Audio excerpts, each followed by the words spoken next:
आप सभी को मेरा नमस्कार। मैं किशोर कुमार साहू।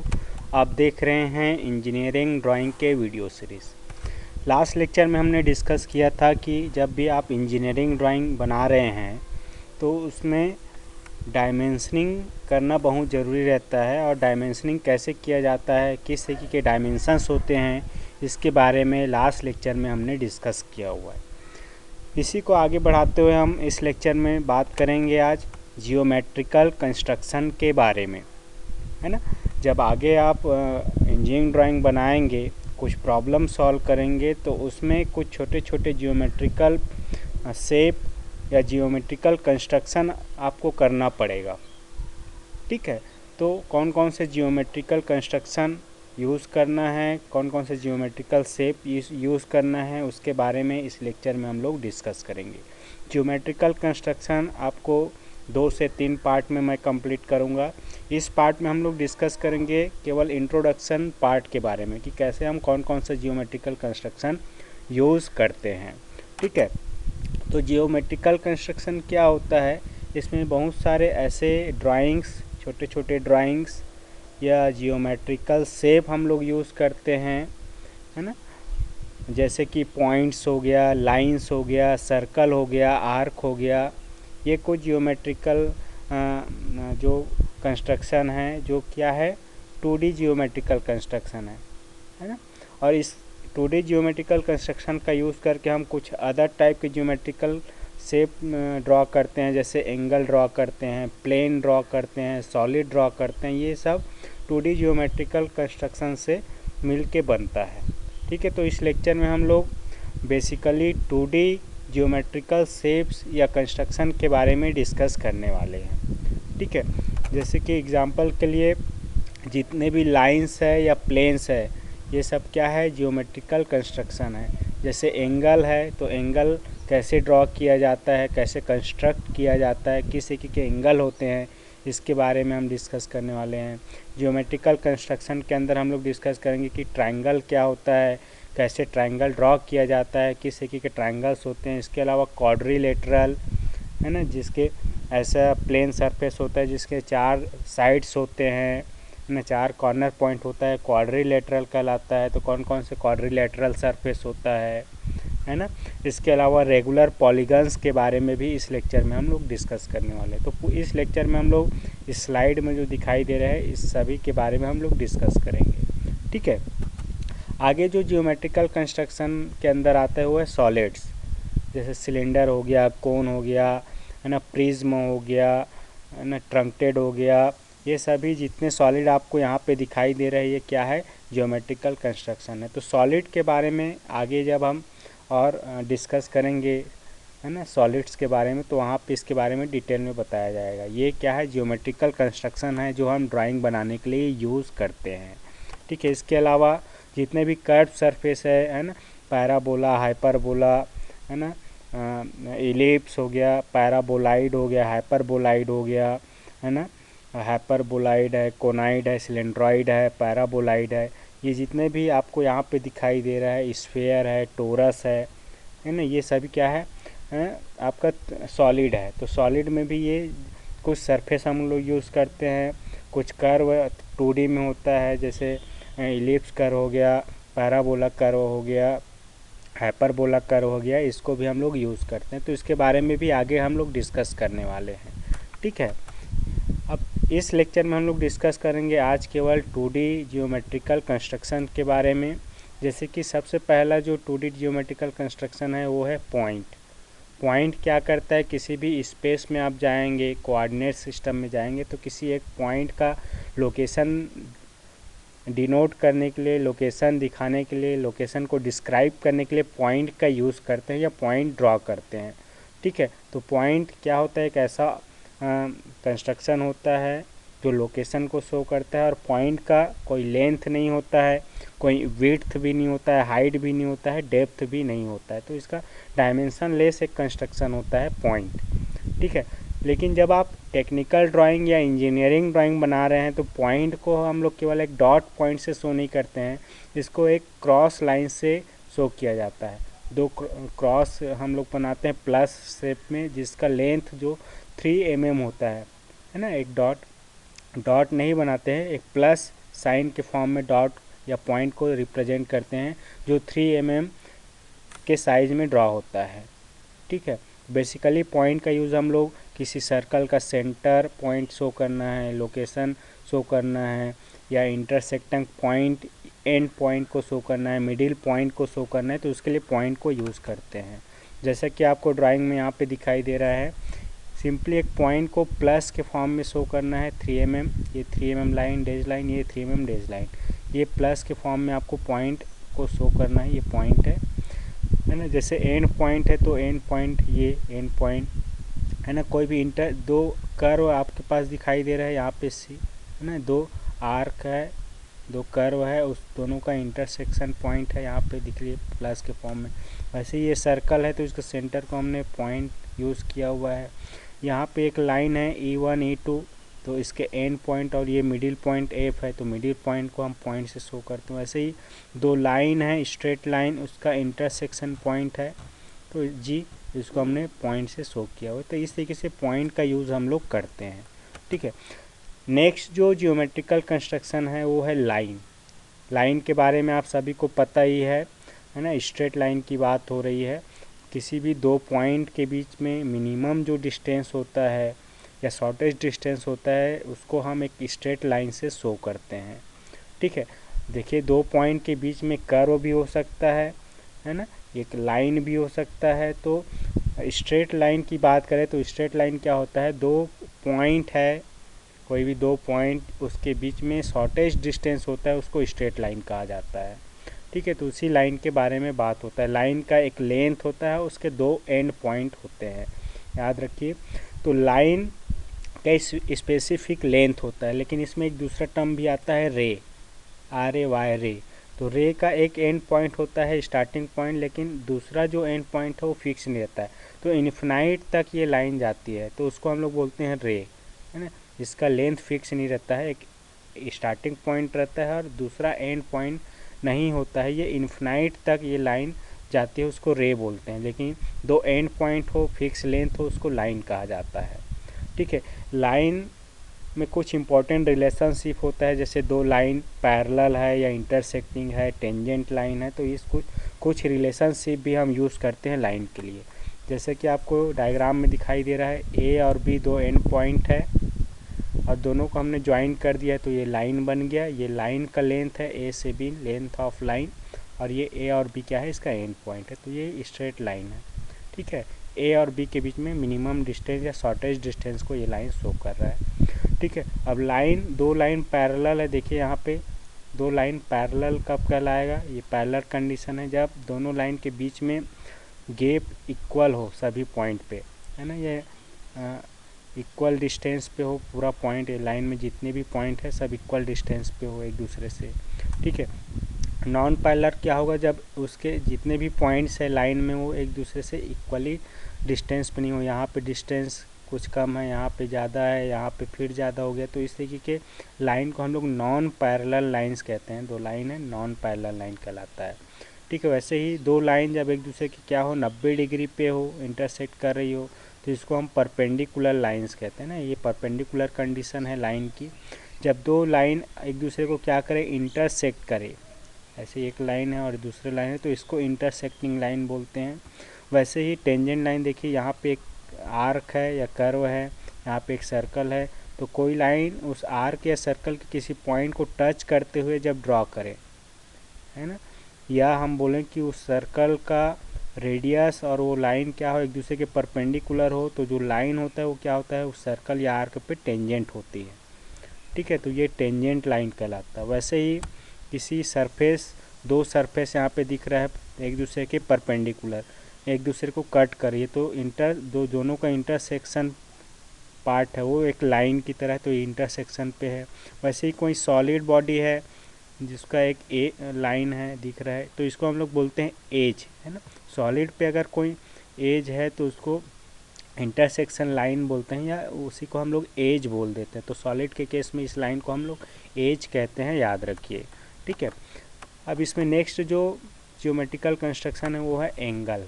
तो एंगल क्या होता है, ये भी एक जियोमेट्री है, प्लेन जियोमेट्री, एक सिंपल प्लेन पे बनाया जाता है और दो रे मिल के बनता है। याद रखिए यहाँ पे लाइन भी हो सकता है, रे भी। तो बेसिकली एंगल जो है रे से मिल के बनता है।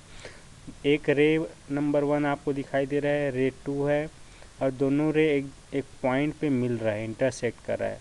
ठीक है, तो एंगल एक जियोमेट्री है जो दो रे से फॉर्म होता है। दो रे क्या करते हैं, एक पॉइंट पे मिलता है जिसको हम लोग बोलते हैं वर्टेक्स पॉइंट, और ये जो दो रे है ये कहलाता है साइड ऑफ एंगल।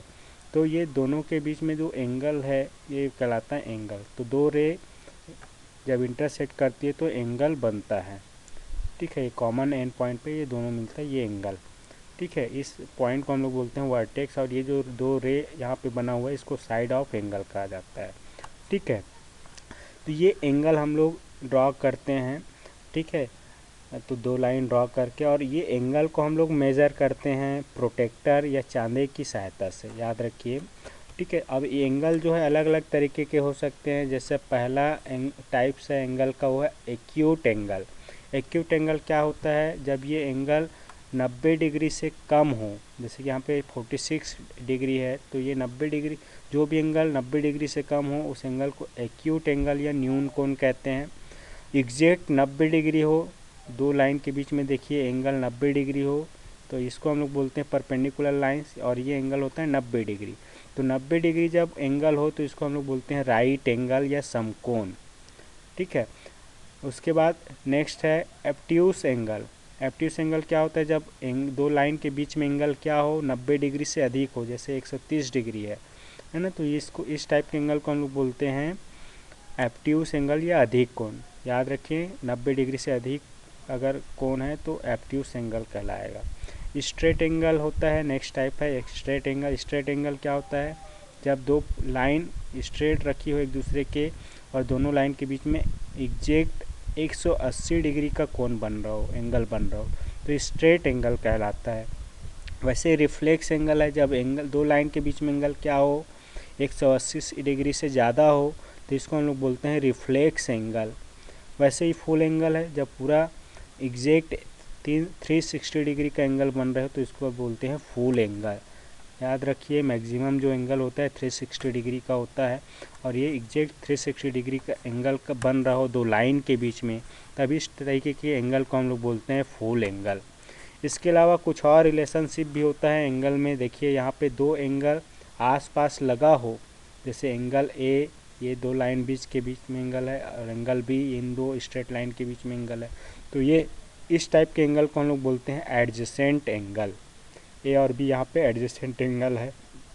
वैसे ही दो इंटरसेक्टिंग लाइन है तो उसके आमने सामने का जो एंगल है, ये एंगल ए और ये एंगल बी, इस एंगल को हम लोग बोलते हैं अपोजिट एंगल, एक दूसरे के अपोजिट है। और यहाँ पे अपोजिट एंगल क्या होते हैं, बराबर होते हैं जब दो एक दूसरे के इंटरसेक्ट कर रही हो लाइन। वैसे ही इसमें नेक्स्ट जो एंगल है वो है कम्प्लीमेंट्री एंगल। ये 90 डिग्री का दो लाइन हमने ड्रॉ किया हुआ है, 90 डिग्री पे राइट एंगल, और उसके बीच में और एक लाइन है ना, तो दो ऐसे एंगल्स जिसका समेसन क्या हो 90 डिग्री हो, है ना। तो ए एंगल है और बी एंगल है, दोनों को जोड़ने से 90 डिग्री आ रहा है, तो ए और बी एक दूसरे के क्या होंगे, कॉम्प्लीमेंट्री होंगे। तो ए और बी क्या है, कॉम्प्लीमेंट्री एंगल्स है, याद रखिए। ऐसे एंगल जिनका समेसन या योग क्या हो 90 डिग्री हो, वो एंगल आपस में कॉम्प्लीमेंट्री एंगल कहलाते हैं। सप्लीमेंट्री एंगल क्या है, ऐसे एंगल जिनका योग क्या हो 180 डिग्री हो, जैसे ये 180 डिग्री पे स्ट्रेट एंगल कहलाता है, और ये एंगल ए और ये एंगल बी, दोनों को हम सम करेंगे तो ये क्या होगा, 180 डिग्री होगा। तो ऐसे एंगल जिसका समेसन 180 डिग्री हो, ये एंगल सप्लीमेंट्री एंगल्स कहलाते हैं। ठीक है, तो ये एंगल हम लोग इजीली ड्रॉ कर सकते हैं, इसमें कोई कंस्ट्रक्शन सिखाने वाली बात नहीं है, आपको एंगल ड्रॉ करने आता है, ये थोड़ा सा इंट्रोडक्शन है एंगल का। ठीक है, नेक्स्ट जो जियोमेट्रिकल कंस्ट्रक्शन है वो है ट्राइंगल। ट्राइंगल क्या है, एक पॉलीगन भी है, एक समतल है। और ट्राइंगल क्या होता है, इसमें 3 साइड्स होते हैं, 3 कॉर्नर पॉइंट्स होते हैं जिसको वर्टेक्स भी बोलते हैं, 3 साइड को हम एज भी बोल सकते हैं। ठीक है, और ये क्या होते हैं, तीनों साइड एक दूसरे से बाउंडेड होते हैं, तो एक बाउंडेड सरफेस आपको मिलता है जो कि एक ट्राइंगल है।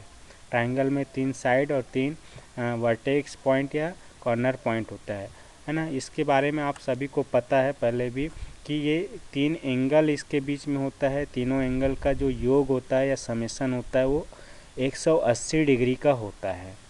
ठीक है, ये तो आपको पता ही है। तो ट्राइंगल में भी बहुत सारे टाइप्स हैं। ट्राइंगल को हम 2 तरीके से डिवाइड कर सकते हैं। एक तो एंगल के बेसिस पे हम डिवाइड कर सकते हैं, दूसरा साइड के बेसिस पे। जैसे एंगल के बेसिस पे डिवाइड करें तो ट्राइंगल पहला है इक्वी एंगुलर ट्राइंगल। ऐसे ट्राइंगल जिसके तीनों कोण क्या हो, एक दूसरे के बराबर हो, तीनों कोण इक्वल हो, है ना, तो ये इक्वी एंगुलर ट्राइंगल कहलाता है। सेकेंड है एक्यूट एंगल। एक्यूट एंगल मतलब क्या होता है, अगर तीनों एंगल क्या हो 90 डिग्री से कम हो, है ना, तीनों एंगल क्या हो 90 डिग्री से कम हो, तो ऐसे ट्रायंगल को हम लोग एक्यूट ट्रायंगल कहते हैं।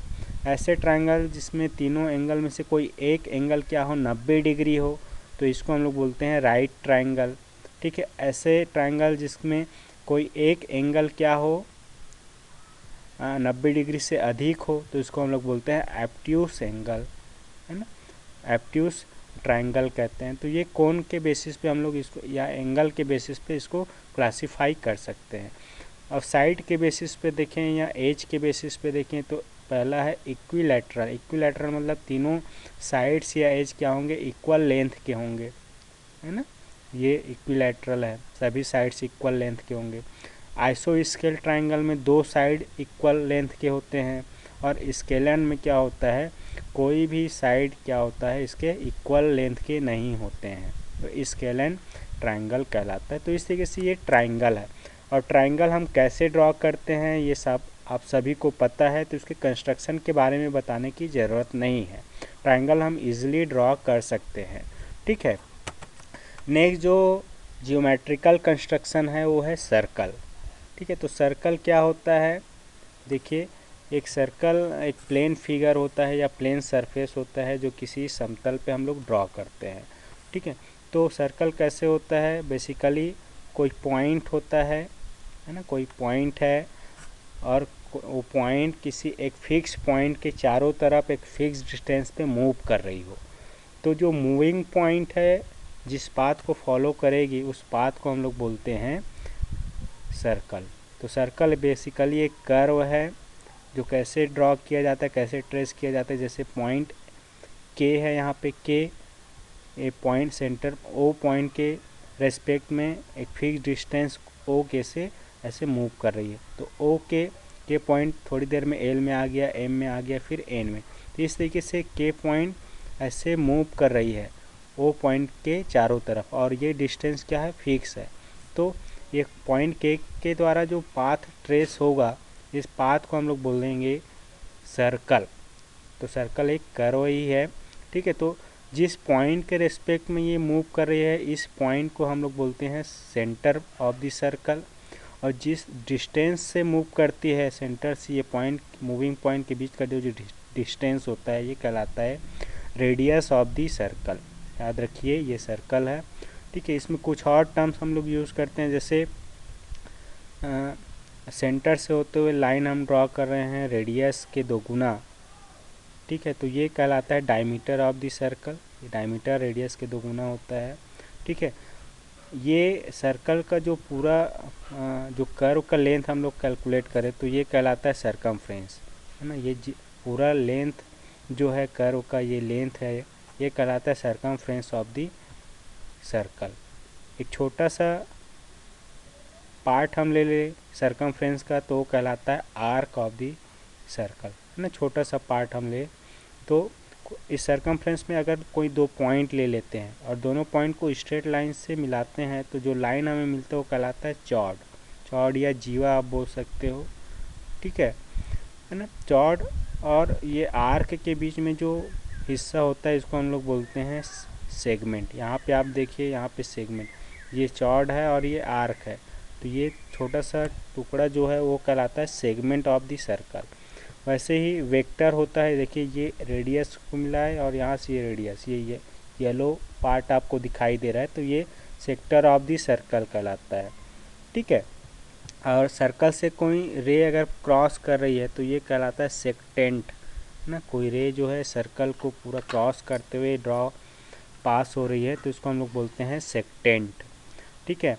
अब जैसे सर्कल के सरकमफ्रेंस के किसी पॉइंट से एक लाइन ड्रॉ करें या रे ड्रॉ करें जो क्या हो, उसको टच करते हुए ड्रॉ हो, तो ये लाइन कहलाती है टेंजेंट लाइन।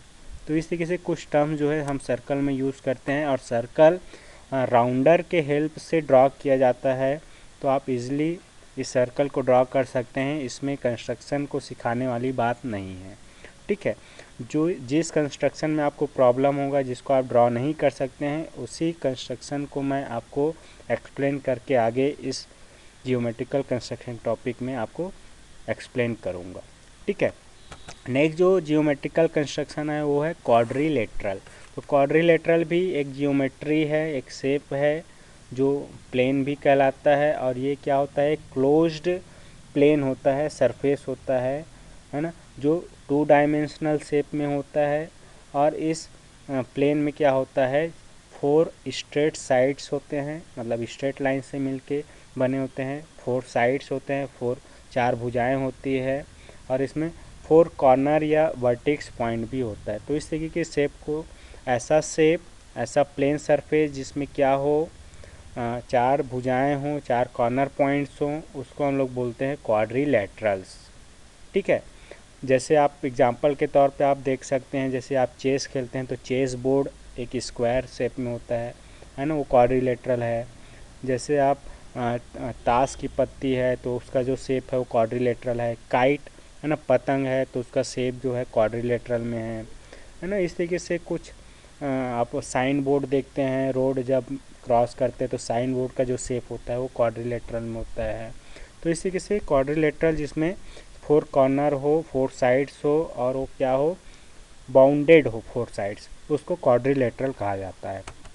ठीक है। जैसा कुछ शेप आपको दिखाई दे रहा है, क्वाड्रिलेटरल आप इजीली स्केल का यूज़ करके ड्रॉ कर सकते हैं।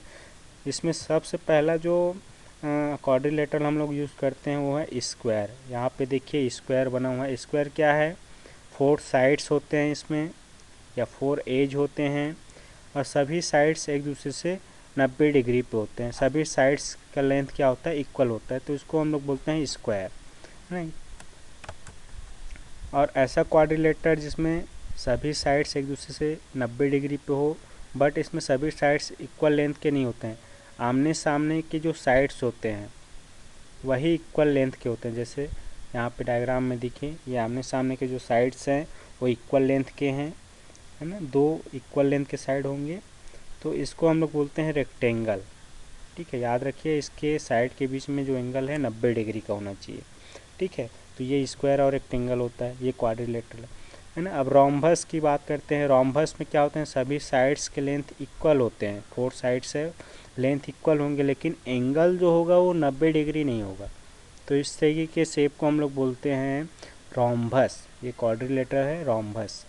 काइट शेप में आप देख सकते हैं, काइट में यहाँ पे 2 साइड्स क्या है, एडजेसेंट साइड का लेंथ इक्वल होते हैं, है ना। यहाँ पे 2 साइड्स के लेंथ इक्वल होंगे, और एंगल जो होगा वो 90 डिग्री के बराबर नहीं होगा, बल्कि इसके जो डायगोनल पॉइंट है उसका जो एक दूसरे के डायगोनल जो होगा वो एक दूसरे के परपेंडिकुलर होंगे। तो ये काइट शेप में है, ये भी क्वाड्रिलेटरल है।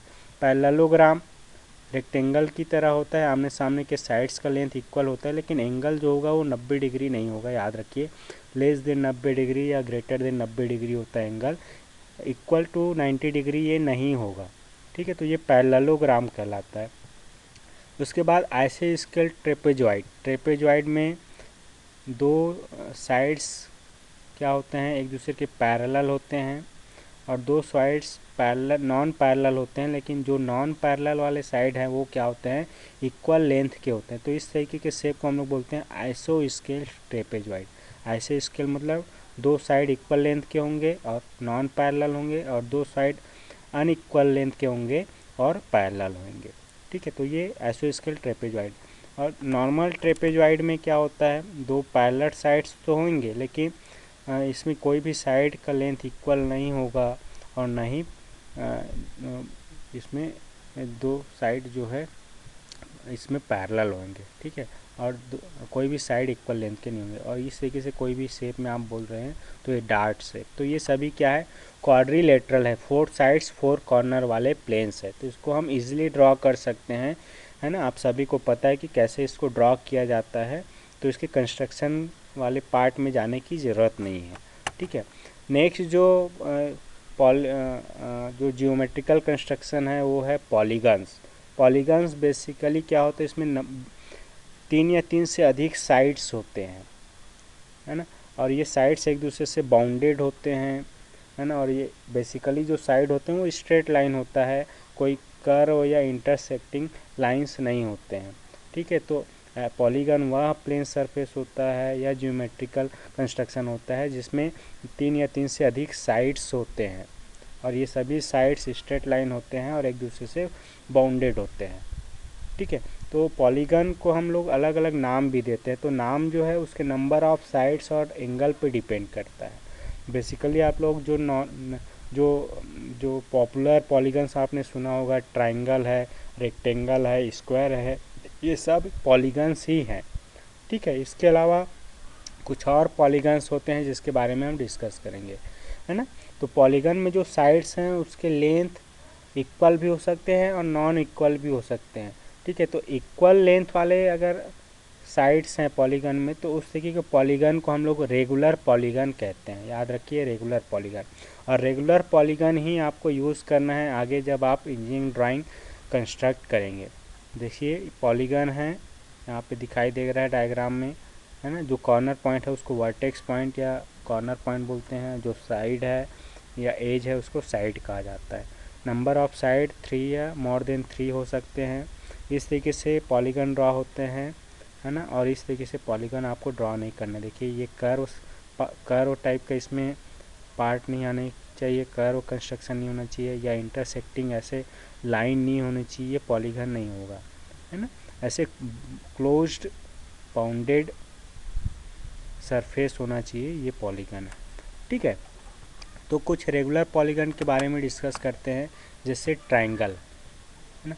ये रेगुलर पॉलीगन मतलब ऐसे पॉलीगन जिसके सभी साइड्स के लेंथ, सभी एंगल इक्वल होंगे, ठीक है। ट्रायंगल हो गया, इक्वी ट्रायंगल, सभी साइड्स इक्वल है। क्वाड्रिलेटरल है, स्क्वायर, सभी साइड्स इक्वल है, एंगल भी इक्वल है ना। पेंटागन, नंबर ऑफ साइड्स 5 है, एंगल भी 5 है, कॉर्नर पॉइंट 5 है, तो ये पेंटागन है ना। Hexagon, number of side 6, number of corner point 6, angle भी 6 है, तो ये हेक्सागन है ना। नंबर ऑफ साइड 7 हो और एंगल 7 हो, कॉर्नर पॉइंट भी 7 हो, तो इसको हम लोग बोलते हैं हेप्टागन। वैसे ही नंबर ऑफ साइड जब 8 हो, 8 साइड्स हो, 8 कोन हो, 8 कॉर्नर पॉइंट हो, तो ऑक्टागन इसको कहा जाता है। नंबर ऑफ साइड 9 हो तो नोनागॉन, और 10 साइड हो तो डेकागॉन कहा जाता है। ये सभी रेगुलर पॉलीगॉन्स है। रेगुलर मतलब सभी साइड्स का लेंथ, सभी एंगल इक्वल होंगे, एक बराबर होंगे, ठीक है। तो ये कुछ पॉलीगन के बारे में बताया। इस पार्ट में हमने केवल इंट्रोडक्शन के बारे में डिस्कस किया है कि कौन कौन से जियोमेट्रिकल कंस्ट्रक्शन इंजीनियरिंग ड्राइंग में हम यूज़ कर सकते हैं, ठीक है। आगे के पार्ट में हम लोग देखेंगे कि कैसे इसको कंस्ट्रक्ट किया जाता है, कैसे आप पेंटागन कंस्ट्रक्ट करेंगे, कैसे एंगल को डिवाइड कर सकते हैं, कैसे लाइन को डिवाइड कर सकते हैं, कैसे सर्कल को डिवाइड कर सकते हैं। इसके बारे में आगे हम लोग डिस्कस करने वाले हैं। इस लेक्चर में इतना ही। Thank you for watching this video. Keep smiling.